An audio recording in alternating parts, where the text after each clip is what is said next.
Muito bem, gente. Então, o assunto de hoje é preferência mastigatória. Todo mundo está me ouvindo bem? Pode ir dando um ok. E está aqui. Escolhi aqui uma moça feia para ilustrar a nossa aula. Preferência mastigatória. O que seria isso? Preferência mastigatória, como o próprio nome diz, nada mais é do que a utilização preferencial dos músculos mastigatórios apenas de um lado da cabeça. Pode ser do lado direito, pode ser o lado esquerdo. Esse termo preferência mastigatória também tem um sinônimo bastante conhecido na literatura médica e odontológica, que é lateralidade mastigatória. Tá, o termo lateralidade é bastante usado para outros tipos de atividades motora. Então, normalmente a pessoa tem uma lateralidade para a escrita. A maioria das pessoas prefere escrever com a mão direita, enquanto a minoria prefere escrever com a mão esquerda. Algumas pessoas preferem chutar com a perna direita, outras pessoas preferem chutar com a perna esquerda. Algumas não conseguem chutar com nenhuma das duas. Mas a verdade é que essas lateralidades, essas preferências pela utilização de membros, tanto superiores quanto inferiores, na verdade, praticamente nada tem a ver com a nossa preferência mastigatória. Tá? O fato de preferirmos mais o lado direito ou o lado esquerdo não possui praticamente relação central, ou seja, as causas principais estão na periferia, ou seja, a partir das informações oriundas dos nossos dentes, ligamento periodontal, obviamente, articulações e músculos. É isso que vai determinar se nós teremos ou não um lado preferido de mastigação. E isso pode trazer consequências importantes, principalmente para a nossa saúde orofacial. Então vamos dar uma olhada nesta moça. Ela pode estar mastigando esta bela e gostosa maçã, utilizando principalmente seus músculos do lado direito. Se ela usar praticamente só os músculos, ou principalmente os músculos do lado direito para fazer essa mastigação, nós podemos dizer que ela tem um estilo, ou melhor, um padrão ou um tipo de mastigação chamado padrão ou mastigação unilateral direita. Da mesma forma, se ela preferir, por qualquer motivo que seja, mastigar utilizando quase sempre os músculos do lado esquerdo da cabeça, nós vamos dizer que ela tem um tipo de padrão mastigatório unilateral esquerdo, ou uma mastigação unilateral esquerda. E se ela não preferir nem o direito e nem o esquerdo? Neste caso, se ela utilizar de forma mais, digamos, simétrica ou proporcional, tanto o lado direito quanto o lado esquerdo, nós diremos que ela tem um padrão mastigatório chamado bilateral alternado. A questão é quantas vezes mais, ou qual a soberania de um músculo, ou de um lado desses músculos, para que a gente possa dizer se a pessoa tem ou não um lado preferido. A maioria das pesquisas afirma que, para que você possa afirmar que uma pessoa tem uma lateralidade, uma preferência mastigatória, pelo menos 70% dos ciclos mastigatórios deve ser realizado daquele lado. Então, por exemplo, de cada 10 ciclos, 7 devem ser do lado direito, para a gente afirmar que a pessoa tem uma mastigação unilateral direita. Se ela avaliar 15 ciclos, pelo menos 12 desses ciclos. Enfim, independentemente do número de ciclos que você for avaliar, se 70% ou mais deles estiverem sendo realizados do mesmo lado, nós poderemos dizer que a pessoa tem um padrão mastigatório unilateral. Isso pode acontecer tanto do lado direito, obviamente, quanto do lado esquerdo. E se não existir essa maioria, de 70% no mínimo, a pessoa terá um padrão bilateral alternado. Qual será o mais comum? Qual será o mais saudável? Qual será o mais fisiológico? Para estudar, gente, essa questão de preferência mastigatória, existem diversos métodos. Você pode fazer simplesmente a aplicação de um questionário, ou seja, uma avaliação subjetiva. Você pergunta para a pessoa, qual lado você mastiga? Direito, esquerdo ou dos dois lados? Existe muito isso ainda, pelo menos na maior parte das faculdades que eu já visitei. Eu presenciei a presença dessa pergunta nos prontuários odontológicos. Então tem lá no prontuário qual é o padrão mastigatório do paciente. É direito, é esquerdo ou é bilateral alternado? Você até pode coletar essa informação, mas a verdade é que ela provavelmente não será confiável, gente. Essa informação puramente subjetiva, ela não é confiável. Imagina pegar uma criança. Vamos chamar aqui nosso voluntário que adora participar dos vídeos. Benja! Uma camisa personalizada aqui do Essential. Dá boa noite pra galera. Boa noite, gente. Eu sou o Benjamin, tenho 7 anos. Muito bem, ele é um grande ajudante. Então, se eu perguntar para ele, tu gosta de mastigar? Mais ou menos. Algumas coisas. Mastigo. Algumas coisas. Tipo, qual o alimento preferido? Pizza. Pizza time. E qual lado da boca tu usa mais para mastigar? O esquerdo. Toca aí para mim, mostra o lado. Esquerdo. Ele teve que olhar para a mão ali para ajudar, mas ele acha que é o esquerdo, né? Daqui a pouco a gente chama ele de novo, vamos ver se dá para confiar. Muito obrigado, meu amigo. Pode voltar a jogar lá. Será que dá para confiar, né, na informação de uma criança? E nós atendemos, às vezes, crianças menores ainda. Então, certamente existem formas mais objetivas, mais confiáveis. Fonoaudiólogos são muito experientes na avaliação através de vídeos. Então, eles conseguem, através de vídeos, visualizar se a pessoa tem um lado preferido de mastigação. Ainda existe uma certa subjetividade nesse tipo de avaliação, ela não é tão precisa, tão objetiva assim. As duas avaliações mais precisas que existem para se constatar uma lateralidade, certamente são a cinesiografia e a eletromiografia. Então, vou botar rapidinho aqui um vídeo de cada um desses métodos para que vocês possam acompanhar essas duas situações. Aqui vocês estão vendo um aparelho estranho, parece um capacete, não é? Sai do incisivo inferior ou do queixo do paciente, um emissor de luz, e nessa volta aqui você tem sensores que conseguem detectar o movimento mandibular nos 3 planos do espaço, vertical, transversal e sagital também. Então você consegue ter uma boa avaliação tridimensional dos movimentos mandibulares. Isso seria a cinesiografia, então, de um movimento mandibular. A gente consegue avaliar esse movimento. Olha que interessante essa vista frontal. Então imagina que o paciente está virado para você e você consegue ver aqui na linha vermelha o momento que a mandíbula baixa e na linha azul o momento que a mandíbula eleva. Então perceba nesse caso, dá para até ver a correlação com a imagem clínica. Vamos botar de novo. Vamos tentar voltar aqui e de novo lá. Essa animação é bem interessante. Então este paciente está abrindo a boca um pouco para a esquerda, depois ele sobe e fecha a boca do lado direito. Abre um pouco para a esquerda, vem para a direita e fecha a boca. É o clássico tradicional chamado ciclo em gota, ou em forma de gota. Não é? Parece uma gotinha aqui. Obviamente que nem todo mundo tem esse padrão em forma de gota. O que vai determinar a forma do nosso ciclo mastigatório é basicamente o que vocês estão vendo aqui, o encaixe dos dentes, a oclusão.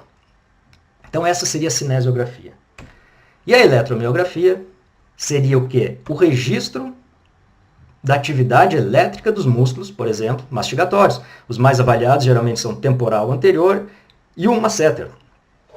Você conecta eletrodos de superfície nesses músculos, conectado a um aparelho que tem a capacidade de captar, amplificar, tratar o sinal. Opa, vamos voltar. Tratar esse sinal. Veja ali o Super Mario mastigando. Poderia ser o masseter, poderia ser o temporal. Você consegue detectar, verificar a atividade elétrica, não é? Que na verdade aqui é o registro na superfície do corpo. Mas aquilo é o resultado dos potenciais de ação que acontecem lá nas membranas celulares do músculo esquelético. Então, finalmente chegamos na questão. Vamos lá. O grande objetivo da live de hoje é resolver uma questão. Minhas questões geralmente englobam conceitos. Eu acho que é importante você entender conceitos e aplicá-los na clínica, na solução de problemas. É disso que trata a fisiologia. Nós vamos aprender como diagnosticar um padrão mastigatório, quais as causas, quais as consequências, como resolver esse problema. Então eu achei uma questão bastante interessante que engloba vários conteúdos aprendidos em aula. Então vamos lá. O gráfico abaixo representa um registro de atividade eletromiográfica dos músculos masseteres durante um teste de limiar de deglutição de um paciente. O teste foi feito com o indivíduo mastigando cenoura cozida. O pesquisador confirmou um padrão mastigatório alterado. Ele não disse qual foi, apenas que está alterado. E por isso sugeriu que o paciente procurasse um fonoaudiólogo ou um dentista para corrigir o problema. O que a gente observa aqui neste gráfico? O registro do masseter direito, com suas atividades registradas. Cada pico, cada conjunto desses sinais aqui representa, né, um golpe mastigatório. E registramos também, nesse exercício, o masseter esquerdo, até o momento da deglutição. No caso, era uma porção de cenoura cozida. E registrou 98 segundos, o tempo que ele demorou para deglutir. Baseado nesse quadro, eu fiz várias perguntas. A primeira delas, uma pergunta conceitual básica: qual o conceito de limiar de deglutição? Essa palavra esquisita, não é? E quais são os dois resultados segundo o presente estudo? No caso do limiar de deglutição, ele pode ser conceituado como o tempo ou o número de vezes que a pessoa mastiga até engolir. Então, como é que a gente consegue ver o limiar de deglutição nesta questão? Vamos lá para o quadro. Eu reproduzi a mesma questão, como se fosse aqui os registros, certo? Então, aqui, ó, esse aqui seria o registro do masseter direito. E o experimento mostrou que, ao mesmo tempo, foi feito o registro do masseter esquerdo, ao mesmo tempo. Só que o registro do masseter esquerdo deu algo parecido assim, né? Uma atividade bem pequenininha, quase que insignificante, acompanhando praticamente a atividade do lado direito, porém, um registro de bem menor intensidade. Foi isso que aconteceu. Lá no experimento também, a questão nos mostrou este momento aqui, que foi aos 98 segundos. 98 segundos depois de quê? Depois do tempo zero, obviamente, né? Que seria o tempo zero. E esse aqui seria o masseter esquerdo. Então a questão era simples, mas muita gente se confundiu.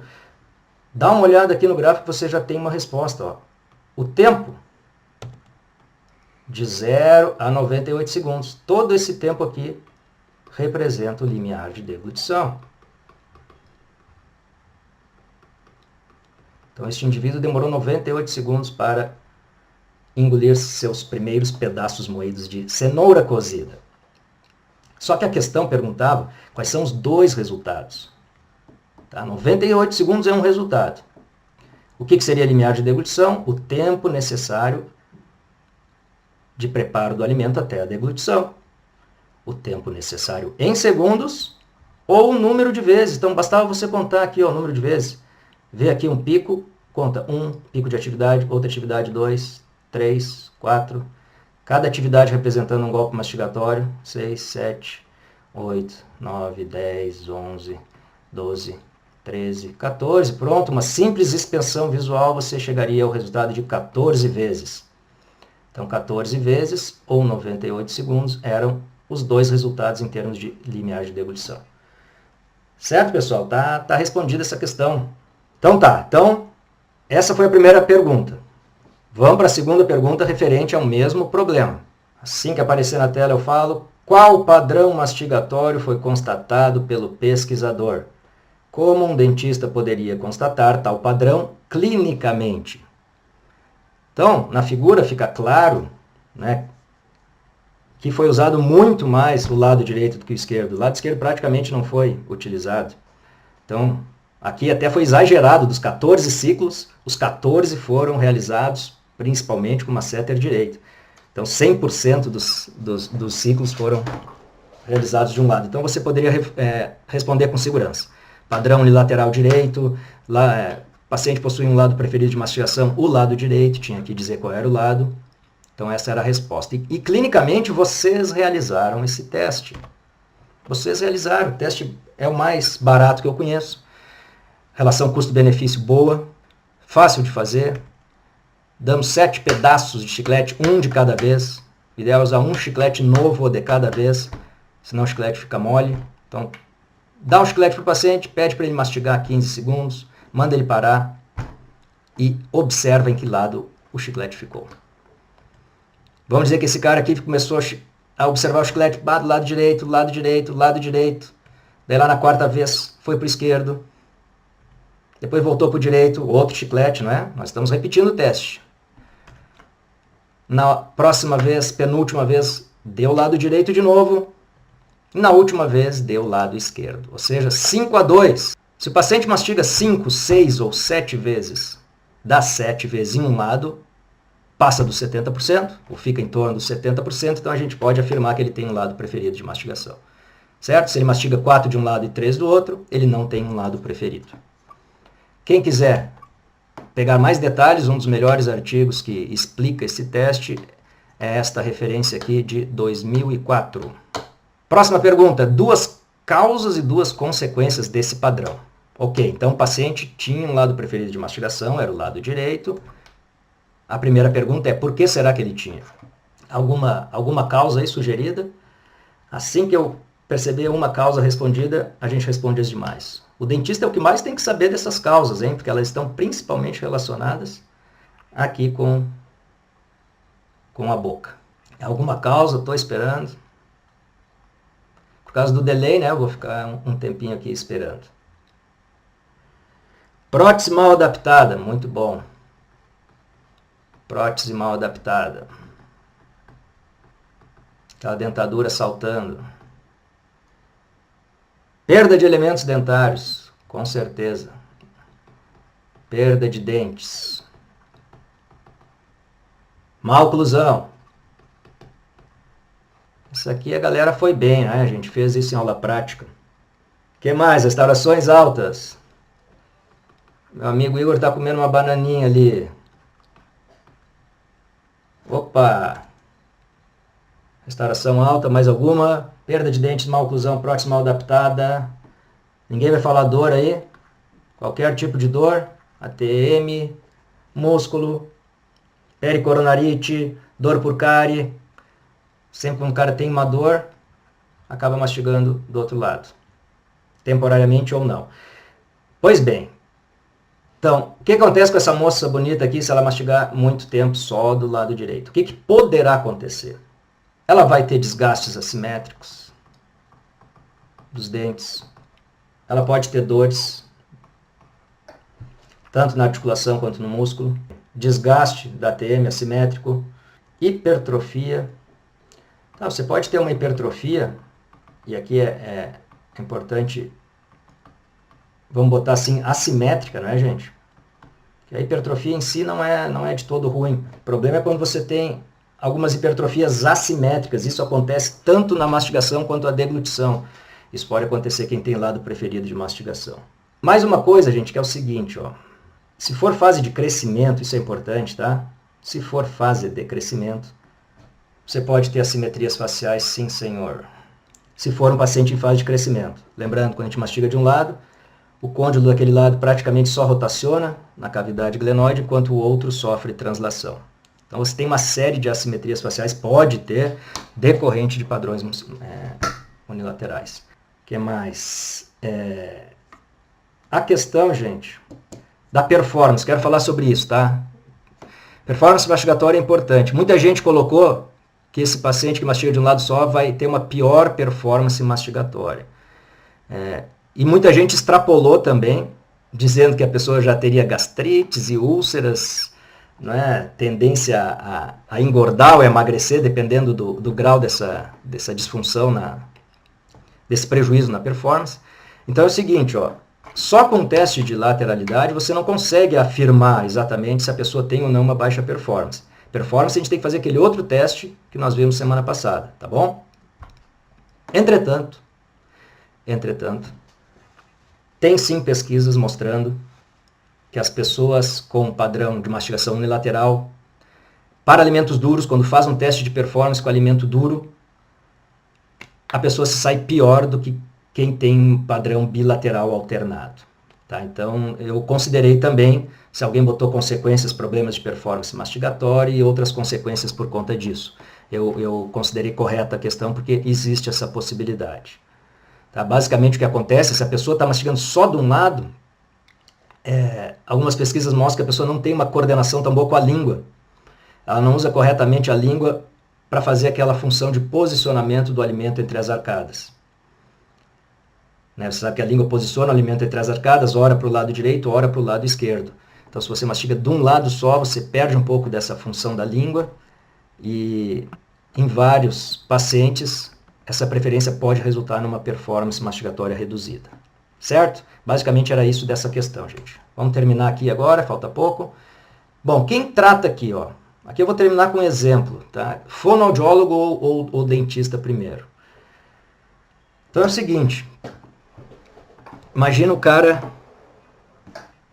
manco, que tem uma perna bem mais curta do que a outra, né? Por isso ele não consegue ter um caminhar, uma marcha equilibrada. Não adianta você enviar esse indivíduo ao fisioterapeuta para que ele tenha uma marcha perfeita igual a uma pessoa que tem as duas pernas do mesmo tamanho. Então, primeiro você tem que resolver o problema estrutural. Você tem que dar condições do paciente conseguir realizar um padrão mais equilibrado bilateral. Então, o primeiro profissional a ser encaminhado nesse caso é o dentista. O problema quase sempre é a oclusão, como vocês bem citaram as causas. Em resolvendo a oclusão, né, você colocaria uma perna, então, uma prótese nessa pessoa que tinha um defeito na perna, ela teria condições agora de treinar um novo padrão mastigatório. Aí sim a fonoaudióloga pode ser útil. Mas o dentista em primeiro lugar, normalmente nesses casos.